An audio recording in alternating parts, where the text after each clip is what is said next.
Oh, hello, yeah, well, sort of midweekish, isn't it? Yeah.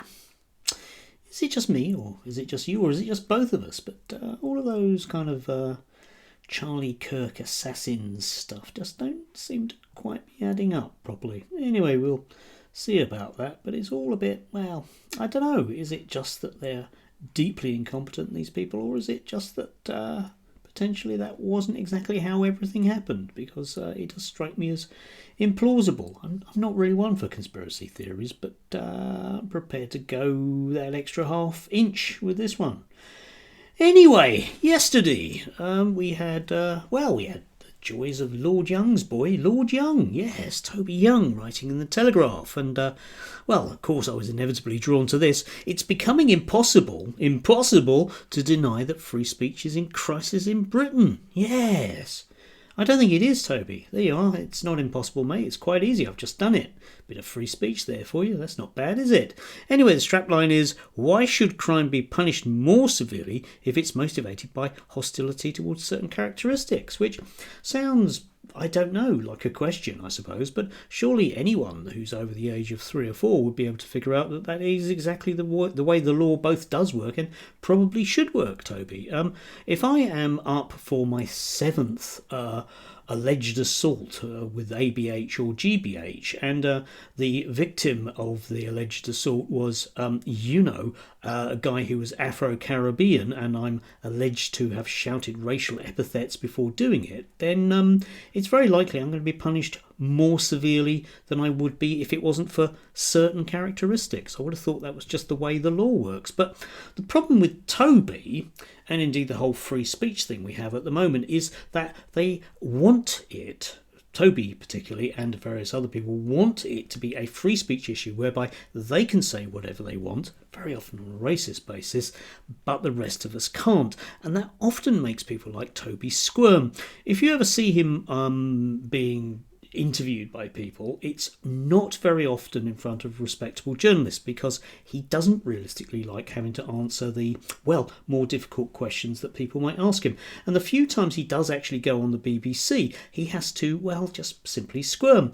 The reason why he was able to get round the Gary Lineker thing on the BBC was because his argument was that Gary Lineker brought the organisation into disrepute, and as such should, probably be fired for being liberal or just having, a conscience about, what is probably a genocide. But Toby doesn't really like you to see him do that, so he tends to avoid these things. He just sticks into the GB News groove, whereby he can just complain bitterly about trans people, who he obviously has issues with, along with women generally, because don't forget that Lord Young's boy was somebody who had to delete an awful lot of his past Twitter feed because it included the words breasts an awful lot. Anyway, moving on from that, he does actually, sort of in his preamble in this Telegraph piece, say something that's quite sensible. So let's have a look at that. But those of us on the right aren't above reproach. Really? With some calling for ghouls celebrating Charlie Kirk's death to lose their jobs or be thrown out of universities. Yes, that's a bit bad, really, isn't it? Free speech issue, allowed to have free speech, but, can't push it too far in this case. Or perhaps you can, I don't know. I'm sure Toby will find a reason. Tit-for-tat cancellations are not the way to promote the cause of that Charlie Kirk died defending. Right-wing grifterhood? Not really quite sure. Yes, many of the comments about his murder were deeply offensive, but no one has the right not to be offended, which again would be something that I think it's worthwhile us revisiting. But you see, the thing is that Lord Young's boy, Lord Young, Toby, has got himself a gig with Kemi Badenoch. Yeah, let's just show you a direction of travel there with him, whereby, he's going to try and sort the whole thing out. And after all, if anyone's going to be able to sort this very, very messy business out, it's obviously going to be Lord Young's boy, Lord Young Toby. So let's read on. As Lord Justice Sedley said in the landmark case in 1999, free speech includes not only the inoffensive, but the irritating, the contentious, the eccentric, the heretical, the unwelcome, and the provocative, provided it does not tend to provoke violence. Keep those two words in your head. Freedom only to speak inoffensively is not worth having. Yes, I'm a great fan of that sort of freedom. Of course I am. Yeah, lots of people don't like what I say. Tough. Ha ha ha. Anyway, I've been asked by Kemi Badenoch, here we go, to lead a new policy commission on freedom of expression, and I like Sedley's caveat, provided it does not tend to provoke violence. Indeed, because it's a clear line. Come back to that in a second. One of the problems with the laws regulating our speech in the UK is the absence of such an unambiguous standard, and I'll be exploring whether some of them can be amended or repealed to introduce more clarity. Now, you can have a look at this down below. Toby goes into basically his usual stuff about all the horrible people that are transgender and all the horrible things they're doing. But the problem is that promoting violence isn't an unambiguous thing, is it? Now, some of you who with memories may recall, well, gosh, just this last weekend that there was an American billionaire who appeared on a big screen in London who appeared to be promoting violence. I would love to know about Lord Young's boy, Lord Young's Toby's opinion on that one, because I think it was pretty unambiguous that he was promoting violence. So should the law be applied against him? I'm willing to bet that Lord Young's boy, Lord Young, I'm going to stop doing that now. Yeah, Toby won't actually agree with that, because it goes into that, well, he's one of us stuff. And there is a lot of this about. And, you know, over the years, and it has been years now, I have had a few, because I've been making videos for a long time now, I've had a few issues with Toby and what he comes out with. So I decided to do a small search on that, right, okay, about, you know, free speech crisis, because, you know, Toby is a great fan of free speech crises, but the earliest direct one that's on the Daily Telegraph site is from 2019. The courts are now the last line of defence in this growing free speech crisis, or, you know, we can move on a bit, the chilling free speech crisis, or Cambridge University's free speech crisis, or, you know, Professor Stock with a crisis, and J.D. Vance with a crisis, and so on. Inevitably, so on, a brave man with free speech is in crisis, and the free speech crisis, her again, Kathleen Stock, can't be solved by finding universities. Yes.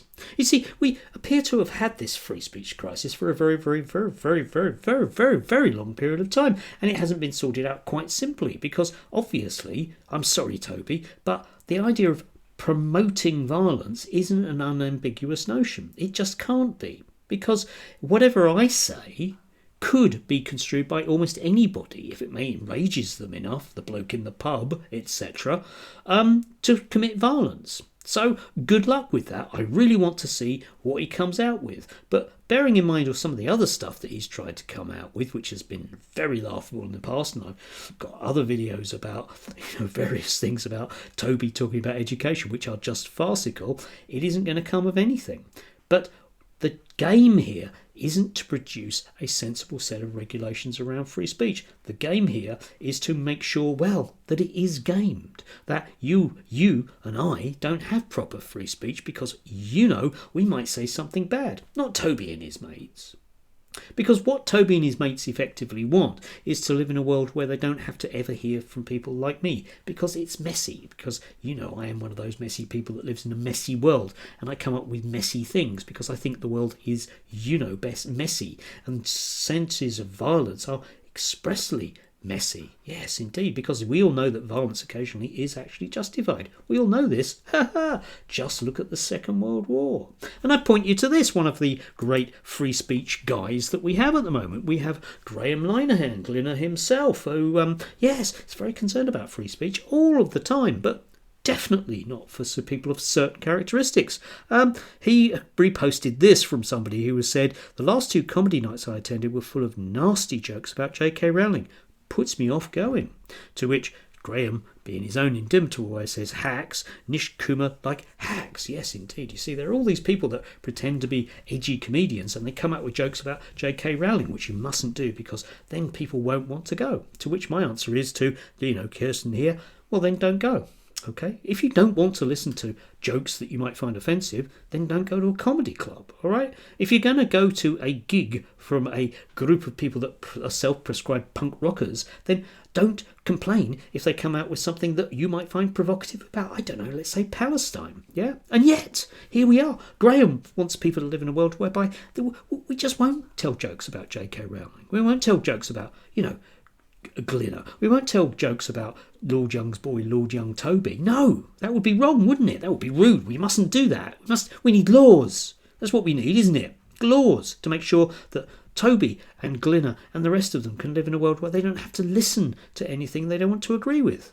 But you may notice that way we've strayed so far from any plausible notions of a sensible rule around free speech as to be, well, not very sensible. Still, never mind. I'm sure someone will find a way of banning me or criticising me for being wrong, but hey, you're going to have to live with it, aren't you, Snowflake? Do have a lovely day if you can do. Remember, do hold an opinion and do tell people your opinion. It's one of the very last freedoms we have. One of the great bulwarks we have against this kind of creeping authoritarianism, because that's what it is, okay? Any suggestions that Toby comes up with will involve actual laws against actually people that are actually coming out with opinions actually like me. One of the defences we have is simply saying things, because by God it hacks them off, as it should. But then they have to somehow defend their actions. And as we notice with certain no longer Home Secretary's people, you can bring in laws as much as you want, but it does lead to an awful lot of messiness. It isn't simple, Toby. You and I know it's simple, but unlike you, I'm not trying to hoodwink anybody. Do have a lovely day if you can do, and if you can't, well, I don't know, really. Stuff. Enjoy.